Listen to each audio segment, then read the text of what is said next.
Hey, all you knobsters out there in podcast land, welcome to another episode of Film Nobs. I'm one of your co-hosts, Richard, the Morganator Morgan. And my other co-host is... Oh, I see. I'm slow a little bit today. I didn't notice. I think you paused for just a millisecond to let me, to let me go ahead. Right. But I wasn't really ready. I am Barry B-Man Benning, by the way. How you doing? What's up? We're on top of it today, aren't we? Yeah, we are. Wow. This is going to go smooth. As always. Smooth. So, anything going on in the movie world? Anything going on other than Captain Marvel racing to what was the opening weekend worldwide? Was it 4 something or 400 and I can't remember how many millions, but I guess that's the biggest movie news right now that I can think of. All the trolls didn't make much of a dent in Captain Marvel. They may have helped it, maybe. May have. It's kind of like the old we'll pick at your movie, because we don't like what even though we haven't seen it. It's like I remember the Last Temptation of Christ. The churches got out there before the movie had been released or anybody had seen anything, and they actually probably drummed up more business for it than it might have gotten anyway. Put it on the radar. There you go. Let's see. I think the official Aladdin trailer is dropped from Disney. I have not seen that. Hey, maybe we should do a trailer reaction for our YouTube channel. We haven't done one of those. Get our feet wet. Let's start with Aladdin. Well, it starts with an A, so that would be, only natural, right? Okay. And then I think Marvel released the Avengers Endgame trailer. Oh, you see, here's okay. So that's another A that we could do. Here's the problem, though. This is a big problem. Look, I'm all for. I think it would be fun to do, but there's certain movies that I just don't. I want to go in cold on. I don't necessarily want to know because nowadays trailers show entirely too much of a movie. They just do, and there's all kind of. They've said they've done all kind of focus group studies, showing that doesn't hurt the movie at all. It actually helps, bring people in to watch it. But I'm sorry, someone like me, I don't necessarily, if it's a project I'm really interested in, I don't like seeing a lot of it.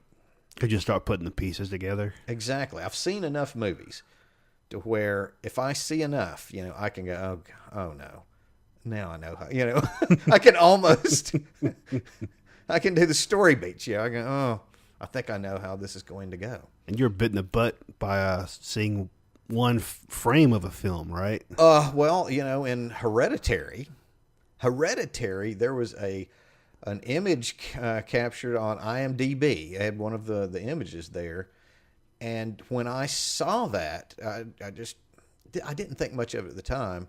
But when I went to the film, watched Hereditary, towards the end of the movie, I was like, oh my God, I know what's going to happen.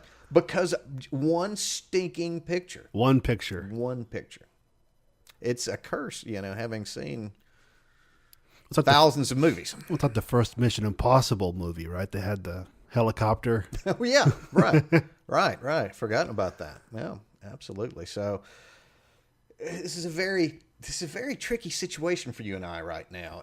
We've got a podcast where we talk about movies. We're called, what was it again? Film Nobs. Film Nobs, right. We're talking about films. We need to kind of be ahead of the curve, supposedly, right? At least on some things. I don't want to be ahead of the curve on movies that I really, have got some interest in. But I guess I'm going to have to suck it up. Do my job. So have you what else we got? We've had Captain Marvel, we've had the trailer drops for those two big gigantic movies coming up. Is there any? Shazam's coming out soon. Shazam. I saw an interesting movie the other day. I saw a 70s Western called The Hired Hand. and it was the first movie that actor Peter Fonda, Henry Fonda's son, directed. It's a Western, kind of one of those revisionist Westerns that came out in the 70s. And it's the kind of movie, The Hired Hand is one of those movies where if you like it, you're going to say that it's deliberately paced. If you don't like it, you're going to say it's really slow. So I think it was very deliberately paced. I really like the movie. It's different. It does kind of move at a languid pace, but it's beautifully shot. Vilmos Zsigmondt was the cinematographer, and his work is just outstanding. The sound, the musical score from Bruce Langhorne is wonderful, and it has a performance by Warren Oates that I would rank as one of Oates' best performances, and for me that's saying a lot because that guy, I always loved him in just about everything that I saw him in. So yeah, I would recommend. It's not a well-known movie by any means, but if you have a chance to catch that, I would recommend that to anybody. I did see Deadpool 2 finally. Oh, you did see Deadpool 2. Now, granted, I saw it after I had seen Once Upon a Deadpool, the PG-13 version. So what's your verdict on both of those? They're both good movies, but the CG is just lacking. There's one scene where Deadpool says, CGI fight, and two of the characters get into it, and it's like... Definitely a CGI. Yeah, it's like Stretch Armstrong CGI bad, So, on purpose? I hope so. I hope it was on purpose more so than, hey, this is just the best we could do. So now Since it's made $1 gazillion. Right. Right. Now that Disney's taken over the Deadpool franchise, hopefully the animation will, and the overall, fight sequences will be less CGI.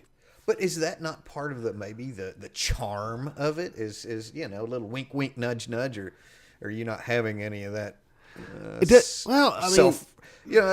very self-referential. So I think it took me out of the fight, realizing that So you just want to see an actual good, right?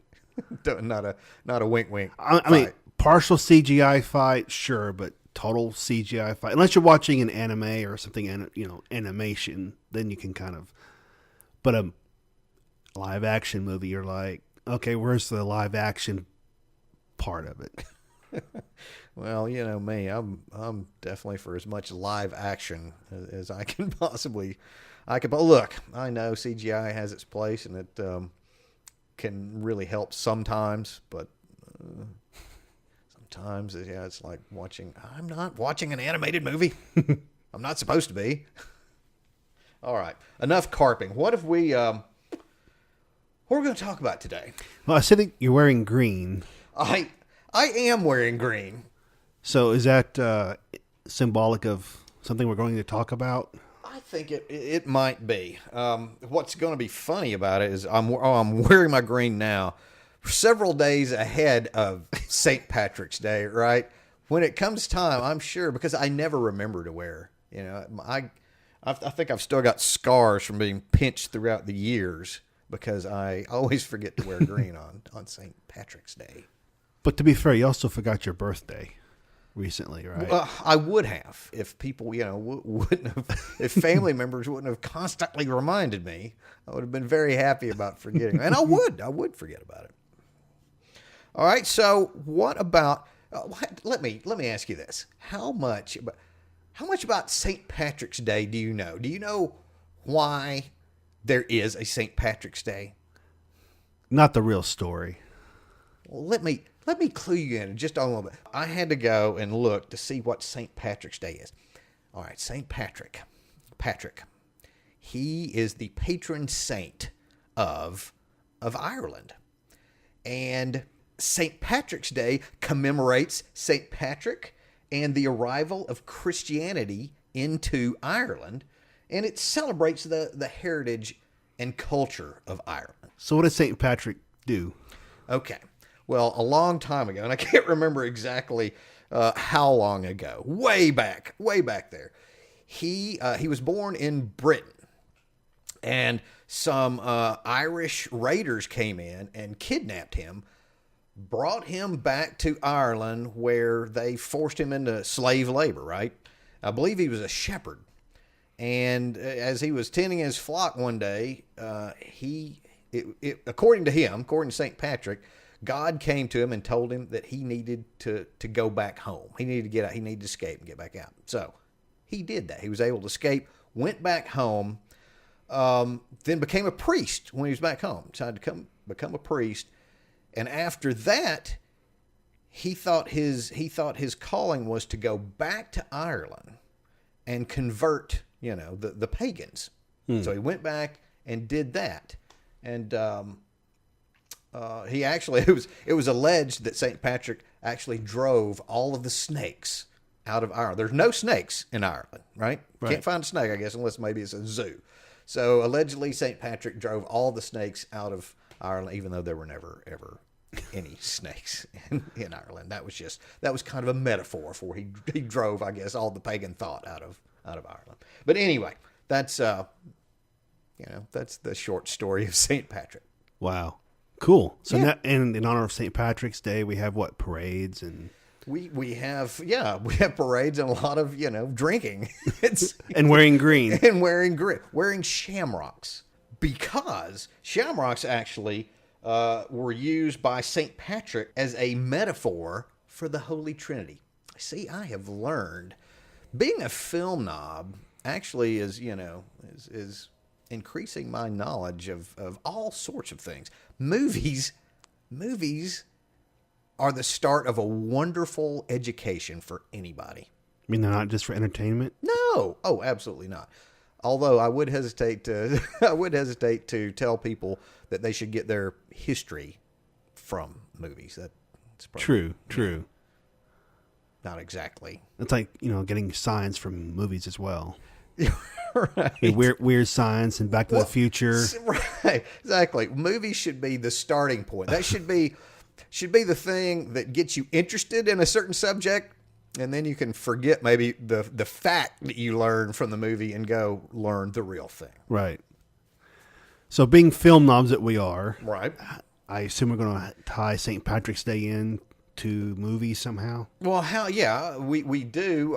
There's several different ways to go about this. I mean, we could talk about, I guess, the films themselves, or we could talk about. There's a lot of great Irish actors and actresses, so we could go that route as well.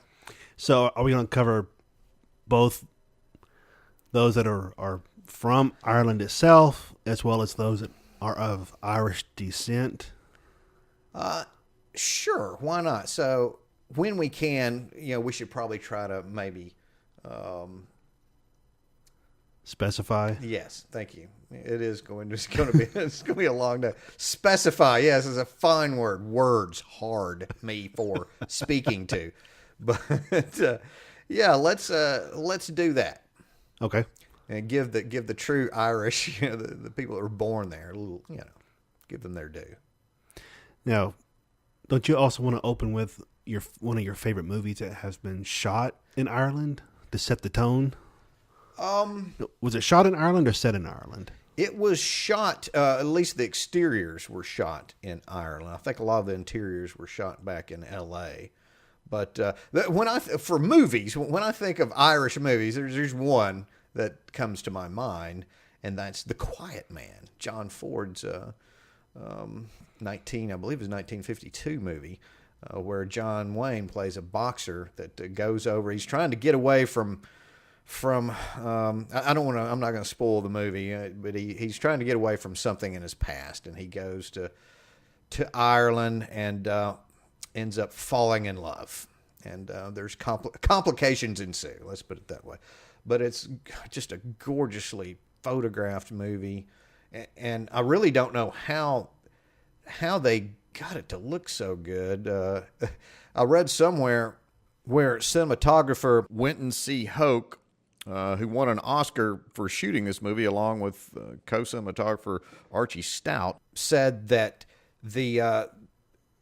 I believe all the time they were there, they maybe had 6 days of actual, sunshine where it wasn't raining or Wow. very cloudy.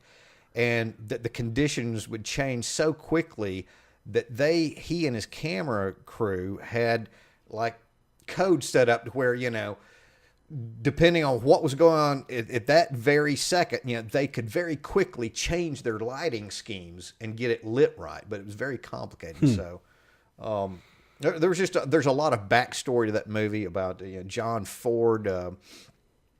John Ford got sick during, I think, the middle of the shoot, and John Wayne actually himself had to go directed at least one of the horse race scenes in the film.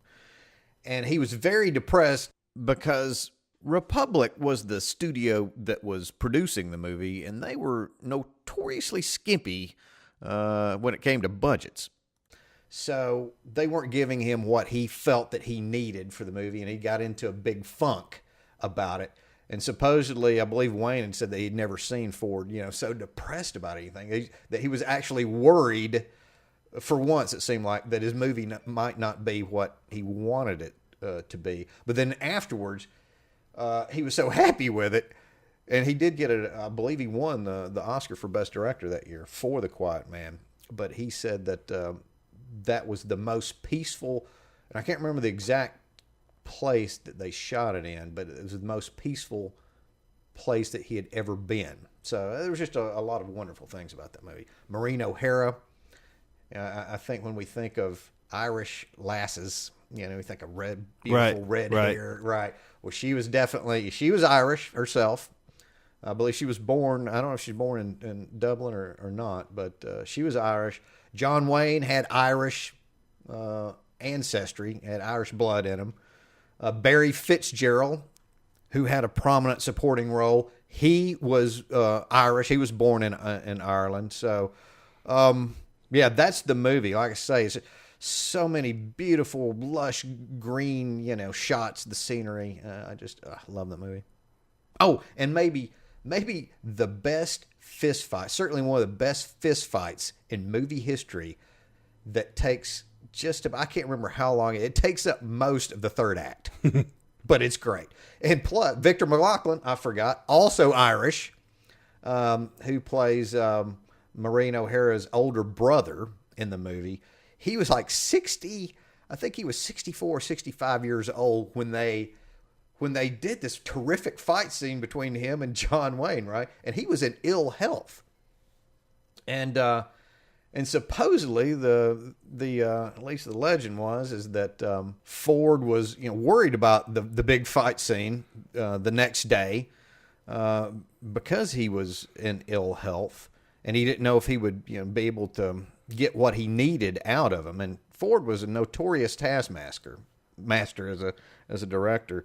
So the night before, he pretty much told McLaglen that he didn't think it was going to work out, and he wondered why he was even bothering to shoot it, because he just didn't think it would be worthwhile. Anyway, that fired up Victor, and the next day he comes in, and he's, despite that ill health, is able to put in a very physical, convincing performance. So did it turn it into the level of Blazing Saddles? Whoa! Well, there's not nearly as many people involved in the fight. This is just a 2-person fight. Although, actually, the whole town is involved. The whole town starts to follow this fight as it goes along. So yeah, it does become. It starts out as a simple fist fight between 2 characters, and it just finally everybody in the movie is at least watching it by the end of the fight. So. Yeah, that's the movie I think of when I think of Ireland. Ireland's a beautiful country. I have never been there. I haven't either, but I've seen videos, movies shot there. It makes me want to go there. It looks fairly green over there for some reason. They call it the Emerald Isle. I don't. Well, apparently, if they get a lot of rain, like right, exactly. The cinematographer said. Exactly. So what about you? Is there any any Irish movie or any movie set in Ireland? I believe part of the D-Day invasion from Saving Private Ryan was shot in Ireland. Ah, I did not know that. I came across that little factoid. Did not know that. That's what you said. That's the... Which is, a great, great, great, maybe the greatest battle scene ever. I would... it's always scary when you have those superlatives like, well, I call that the greatest fist fight, in movie history, in The Quiet Man. And when you do those things, you got to be careful. Right. Because there are so many great ones. There are so many great ones. However, if you were to ask me, all right, if someone's going, hey, what's the greatest battle scene in movie history? That's probably the first one that would come to my mind. The D-Day. You're talking about the opening sequence. Yeah. I mean, 20 minutes of just sheer mayhem. Hell. Yeah. It's hell. It was hell to watch the damn thing. Can you imagine? Can you imagine actually being right? Being there? And that was as close as probably you could get to Absolutely. being there without actually being there. And that probably didn't even come close to actually being there. No. All right. So we've got our movies in. Why don't we go with the actors? Okay. Maybe a little bit easier. I think we definitely could do one on the movies, but let's talk about a few of the Irish actors. Do we want to start with actors who were actually born in Ireland, or does it matter? We just go into kind of delve into it. And then Let's just dive in. Well, what's the first name then? Who do you think of when you think Irish actors? Surprisingly, Yeah. Mel Gibson. Mel Gibson. Well, he's Australian, isn't he? Well, not exactly. No. No. Okay. So Mel Gibson was actually born in New York. Oh, he's an American. Right. Well, how disappointing. So all this. He's of Irish descent, though. Oh, okay. I was about to say, all of this accent was just a put on. He's a very good actor. Had me convinced he was Australian all this time. So he's born in New York. Right. And the family moved to Australia when he was very young. No. So that's why everybody thinks he's from Australia. But he actually has some Irish blood in him. Right. Of course, he's best known for being an actor. Of course, Mad Max. And Mad Mel, occasionally. A couple times. So he's also done some writing, producing, and directing as well, as well as acting. According to the numbers.com, he ranks at number 30 for his acting credits, and he has 37 films that he's has an acting credit for as the leading actor that have collectively made over $4 billion at the box office. That's a lot of green. That is a lot of green. We're talking about green in So he does have the Patty's. luck So of the he's- Irish at the box office. yeah, he certainly has for the most part in his career. He certainly has, and I'm hoping that he has some more. Actually, he's got a movie coming up, and I can't remember the title of it, but it's directed by S. Craig Zoller. the same guy who directed Brawl in Sublock 99 and Bone Tomahawk with Kurt Russell. And I've really enjoyed both of those movies. And this movie, it's a crime movie with Mel and Vince Vaughn as a couple of I don't know if they're private detectives or police detectives, but looking forward to that. It's going to be a brutal. I'm sure it's going to be another brutal movie, but Zoller has shown that he's a good director. and speaking of good directors, there's a director / actor. We can throw him in here since we decided we're going to talk about actors, but I'm going to shoehorn a director / actor in here as well. John Huston, one of the all-time greats, was actually part Irish himself. And at one point, I guess he visited Ireland like in the early 50s and started going there more and more often to where he finally bought a home there, and restored this home. And I didn't know this actually until doing research for this show, John Huston, in 1964, renounced his U.S. citizenship, became an Irish citizen. I didn't know that. Yeah, that one escaped me too. And I guess he finally, and I don't know exactly why he renounced his citizenship. I couldn't find that. So Maybe he just loved Ireland so much that. But I mean, there's dual citizenship. True. Yeah, was he 64? Was he ticked off that Johnson became president? I have no idea. I have no idea. He eventually came back to the States. I want to say either not too long before he died. He decided to come back here for that. So did he renew his citizenship? Don't know. I don't know. There's precious little. Like I said, I didn't know about this at all before we decided to do this show. And when I read it, I was like, "What?" So I think this probably bears a little more investigation on my part. Didn't really have a lot of time to look that up, but I thought it was a curious fact because, I mean, he directed so many quintessential American films, that it's almost like heresy for me to, it's like, wait a minute, what? But getting to this, Huston himself, as far as actors go, he was a pretty effective actor, or could be. And I guess the one role that most people, certainly myself, remember most about from Huston was Noah Cross. He played Noah Cross in the movie Chinatown. And Cross, I think one of the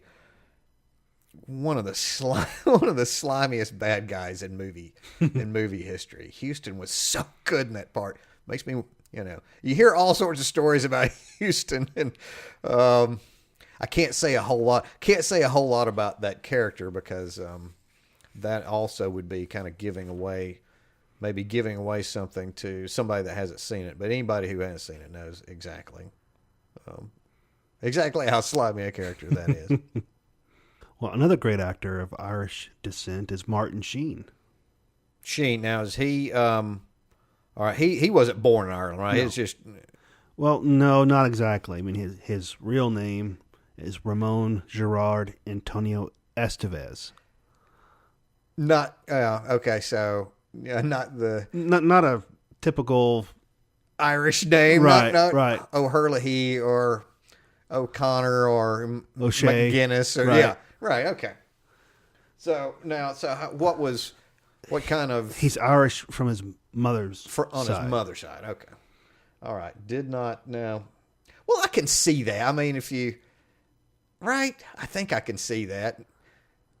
I can see him having some Irish blood in him, at least as far. He's a fiery, he's a fiery spark plug type of actor. Mm-hmm. So, and when I think of, maybe I'm stereotyping Irish here, but I certainly think of scrappers, fighters, passionate people. There you go. So I can see that in him. And so by extension, Charlie Sheen would also be Irish. I guess that's right. Charlie and Amelia, Uh-huh. and Joe Estevez, star of Roller Gator. Yeah. I've never heard of that movie.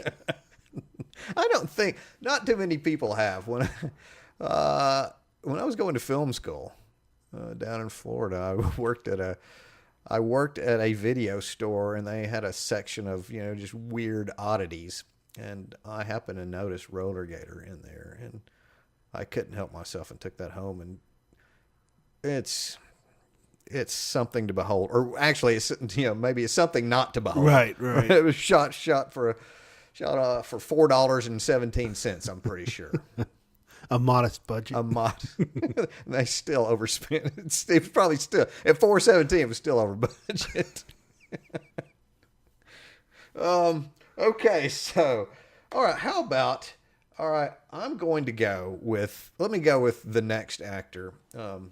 Maybe my favorite actor. Maybe my favorite actor with some Irish blood in him. He wasn't born in Ireland, but he does have Irish blood in him, and that's good old D-Day. D-Day, like from Animal House? No, not Bruce McGill. Although Now think about it, Bruce McGill. D-Day in Animal House probably does have some Irish blood in him since he's a McGill. But I was thinking more about D-Day, Daniel Day-Lewis. Oh, that D-Day. That D-Day. Now, don't get me wrong. Bruce McGill is a very good, character actor. But, Daniel Day-Lewis, certainly one of the greatest film actors of all time. There's just no doubt about that. And, some of the movies he played artist Christy Brown in My Left Foot, which is one of my all-time favorite performances. It was in The Boxer, In the Name of the Father, and those two movies, I believe, both having to do with, some of the troubles back in the days of the Troubles in Northern Ireland. They're very intense movies, intense, somber movies, but terrific performances. Yeah, that's he's certainly one of the actors I think about when I think of actors with Irish blood. And, he recently announced that he said he was retiring. I've heard people say that before. You've heard, well, I'm retiring from acting, and then they come back. But for some reason, I think maybe he might mean it. And the thing is, he had to be one of the pickiest actors, I guess, I can ever remember. Because if you think about it, he did very few movies, really. He took his time picking projects to do. So, well, did he win an Academy Award for, was it Lincoln? Yeah, he won for Lincoln as well. He also won for My Left Foot that I mentioned earlier, and for There Will Be Blood. So playing Daniel Plainview. So yeah, he's a fairly he'll get the acting itch again and come back for that fourth Oscar. Well, if he does, that'll be fine. I will forgive him. If football players can come out of retirement, so can actors. Absolutely. Who else you got? Let's see. How about Richard Harris? Now a true, a born in Ireland Irishman. Right. The late Richard Harris. The late Richard Harris. He was a very good actor. He was one of those old school guys like, another actor from about that period who was Irish as well, Peter O'Toole. Yes. They were just very towering. I believe they were both stage actors, so they knew their stuff there, and then that translated to screen. They were both stage actors, both pretty hard drinkers, surprisingly, and both very good actors. As a matter of fact, and right now, of course, Richard's gone, but his son Jared is an actor and a pretty good actor as well. He played a role on Mad Men. He also plays Moriarty in the Robert Downey Jr. Jude Law Sherlock Holmes movies. Oh, okay. And he played the lead role in a very underappreciated to me television show last year, The Terror. Oh yeah, the AMC series. Right, yeah. It was a little bit underseen, although there is going to be a second season of that show, so I'm looking forward to that. He won't be in it, but it's going to be one of those. Each season's kind of a standalone story, and they'll move on. Like True Detective. Right. Okay.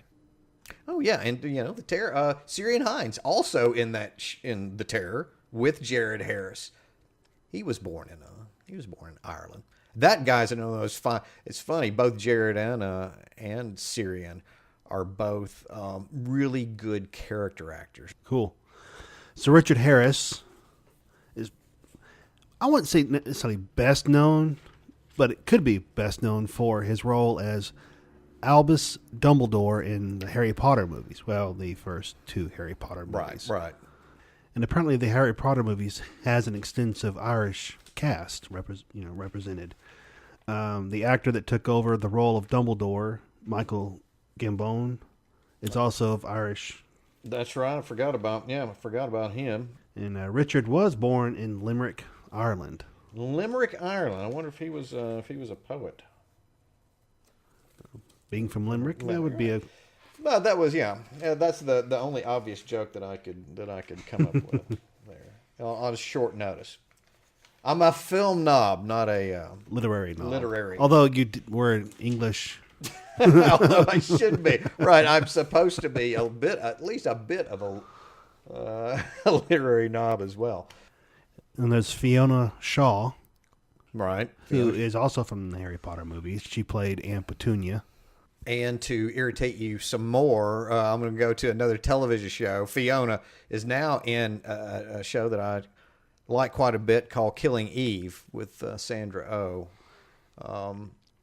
Yeah, she's done some good work in the past. She was in The Butcher Boy, Neil Jordan film set in Ireland. Neil Jordan, an Irish director, and that an Irish movie. And she, early on in her career, I believe she was in My Left Foot with Daniel Day-Lewis.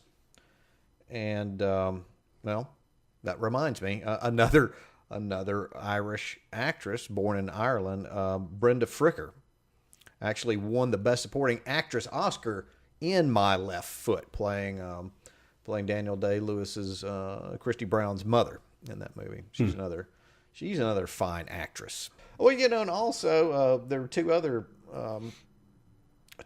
Irish actors at least in the cast. Is it Ivana Lynch played Luna Lovegood, and Devin Murray played, I can't remember, Finnegan. I can't remember Finnegan's first name, but yeah. So who's your next one? Well, let me back up. So, I mentioned Peter O'Toole, around the same time as Richard Harris. O'Toole, Lawrence of Arabia, I guess, is the role that everybody remembers O'Toole for, but he was kind of the, let's say, the Glenn Close of actors. He was nominated, I want to say 7 times, somewhere around there, 6 or 7 times. He never won. At least not a competitive acting Oscar. He did end up winning an honorary Oscar later on. But O'Toole was a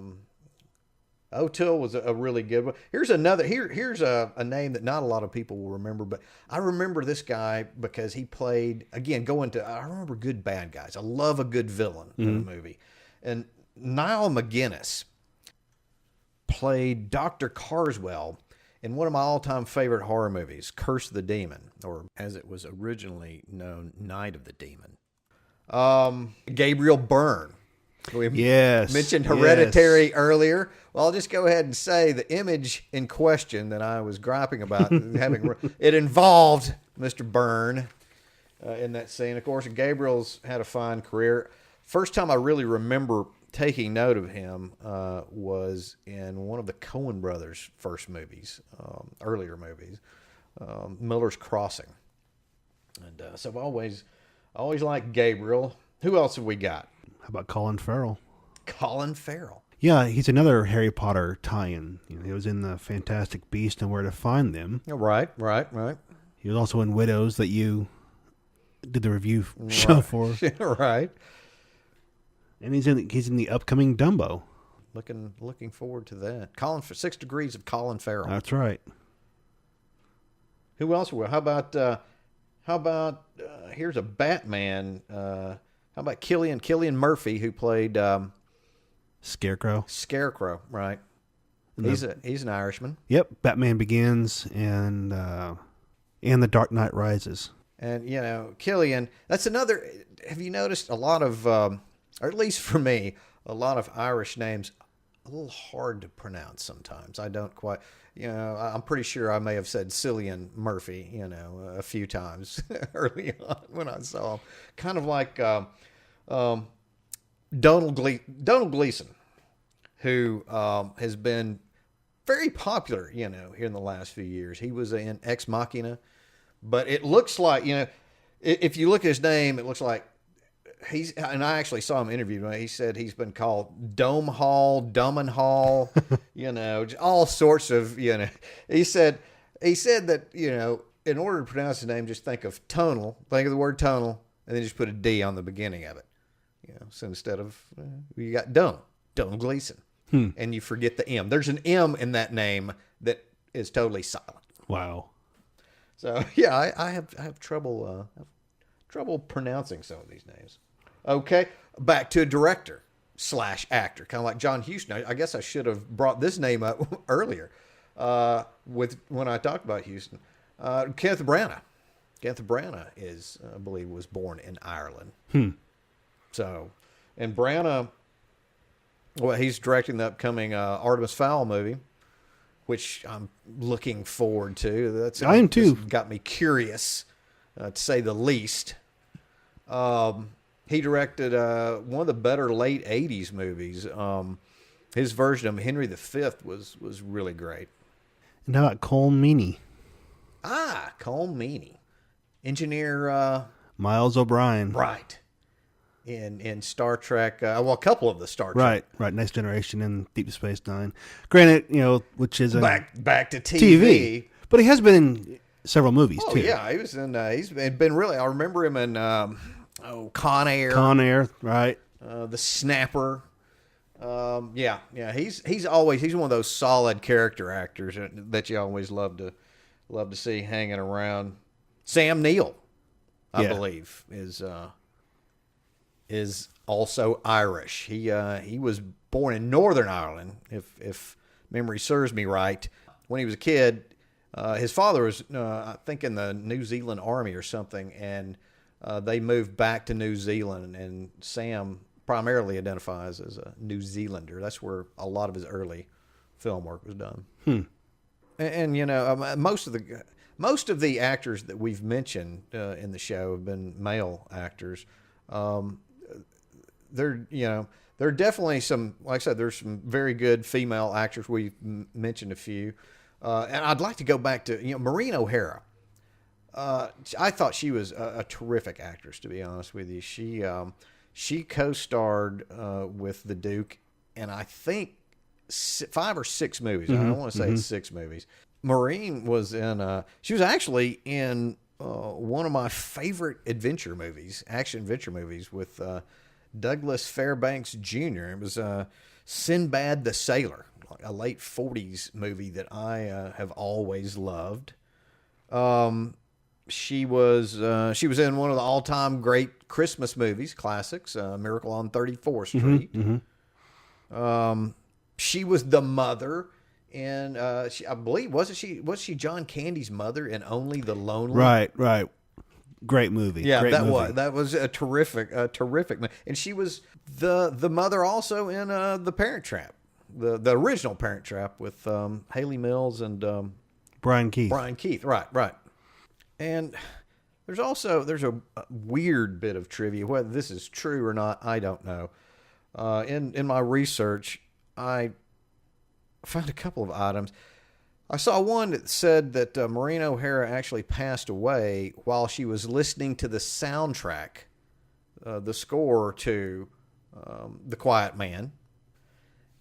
But that wasn't the only.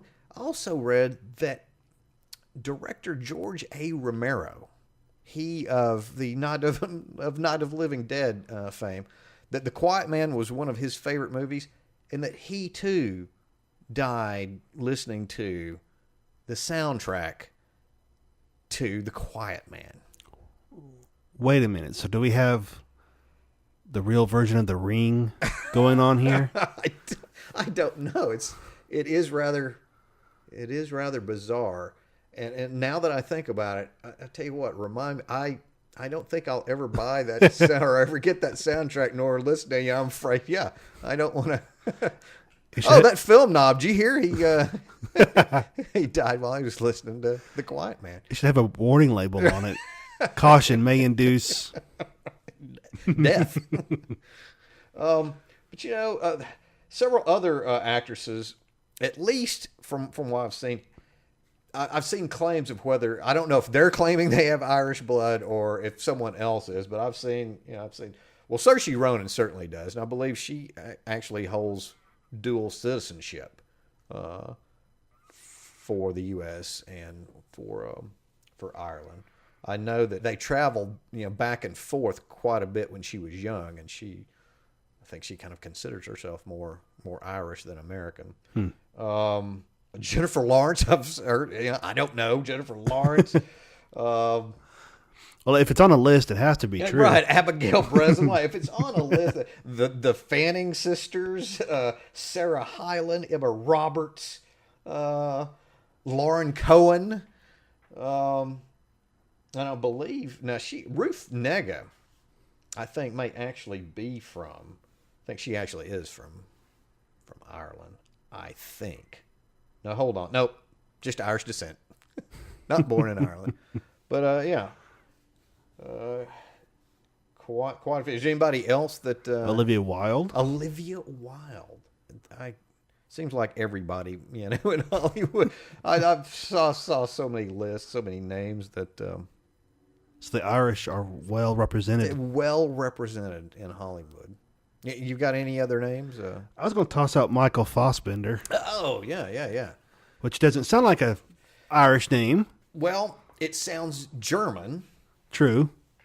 Because he was born in Germany. Right. I think his father is German. His mother's Irish. So I remember first seeing him in 300. He's one of those guys you look at and watch and go, eventually that's going to be an Oscar winner. It's kind of like Oscar Isaac. I look at him and I go, one of these days that guy's gonna get an Oscar. You mentioned all the people that may have Irish blood in them. Robert De Niro is another. His father, I think, does have some Irish blood, and that's an interesting one for me personally, because De Niro, you know this, Morganator. De Niro is going to be in the movie I'm most looking forward to this year, titled The Irishman. The Irishman. So, yeah. So it is coming out this year. I believe so. Yeah, I saw there was not really a trailer, just a commercial that didn't show any footage, but it was shown during the Super Bowl, I think. Mm-hmm. And I don't know if there was an actual date on it, but I'm pretty sure it'll be out this year. So hopefully you didn't see anything like that one still from Hereditary. Yeah, that's one that I'll definitely. I don't know if feel free. I would love to see you do a trailer reaction. For that movie. I probably will not be involved. I'll watch you watch it, and you better not give too much away. Maybe I won't watch. I don't know if I'm sure you do a great job, but I don't want to know anything. I don't want to read the book. I know I know it's based on a book, and so all the information is. You already know too much, right? I just got to stay away from anything associated with that movie. Pierce Brosnan. Oh my gosh, we haven't mentioned Pierce Brosnan. I know. How could we forget? I don't. And he's from Ireland. He was born in Ireland. I think he's a naturalized American citizen now. But I know there's some other. Liam Neeson. Oh well, how about Liam Neeson, Mr. Taken. Yeah, Mr. Tough Guy, Liam Neeson. Yeah, so Liam, of course, was the bad guy in Batman Begins. Another Batman Begins alum. Right. And not from... All right, so definitely he was born in Ireland. Not from Ireland, but still with some Irish blood in him. Ben Affleck. And therefore, by extension, his brother Casey. Ben Affleck has got some Irish blood. Who also played Batman. Man, wow, isn't it funny how these things just kind of... keep rolling around. Rolling around. One thing I like about... Well, I like several things about Ben, but I did find a quote from him. We've mentioned a lot of people that may not... they have Irish blood, or at least claim to have... Or some people claim. Or some people claim that they do. So Ben is a little bit reticent about speaking about it. He said, and this is a quote, he said, I'm part Irish, but I'm a bit insecure saying that because I know the Irish make fun of the Americans who claim to be Irish. So, he doesn't. He's not a poser. So he's not pressing his luck. No, I guess not. I feel like I may be about to be pressing my luck as well. I haven't eaten anything all day. I'm starving. What are you hungry for? Well, it is coming up on St. Patty's Day, so I'm getting a little bit of a hankering for some corned beef and cabbage. Maybe some corned beef and cabbage, and I could also drown the shamrock. Okay, that's a new one to me. What's drown the shamrock? Well, drowning the shamrock is my understanding of it is you get your shamrock, you put it into a glass, then you pour some alcohol, believe it or not, some alcohol over the shamrock, and then you toss back that glass of alcohol with the shamrock. So it's like the worm in the tequila. Yeah, right. Except now with this, you can you swallow the shamrock, or you can toss it over your shoulder for good luck. Okay. So I'm sure there's a pub around here we can. Or tavern. Absolutely, and a few shamrocks. I'm sure we may have. I don't know if they'll have the shamrock ready for me, but I'm pretty sure we can. Pretty sure we can go pick some and throw some in there. Well, before we call our taxi to come pick us up and we head out, why don't we tell our Nobsters out there how they can get in touch with us? Oh, yeah, that sounds like a good idea. So they can reach us on Twitter at Film Nobs. We're on Facebook, Pinterest, got a YouTube channel. The podcast is on iTunes, SoundCloud, Stitcher, and Spotify. And Podbean. Right. Yeah, so they can tell us who their favorite Irish actors and actresses are, and if we've left off any names, and what their favorite Irish movies are. Right. Yeah, I would definitely love to hear some of what our listeners have to say about that. You know what? I think we should end this episode with the Irish goodbye. That sounds interesting. What is an Irish goodbye? Well, an Irish goodbye is when you leave and you don't really say anything, and it's not being rude necessarily. It's avoiding all of the, I guess some goodbyes can be awkward and tricky and emotional, and it's just kind of, they just leave. Okay.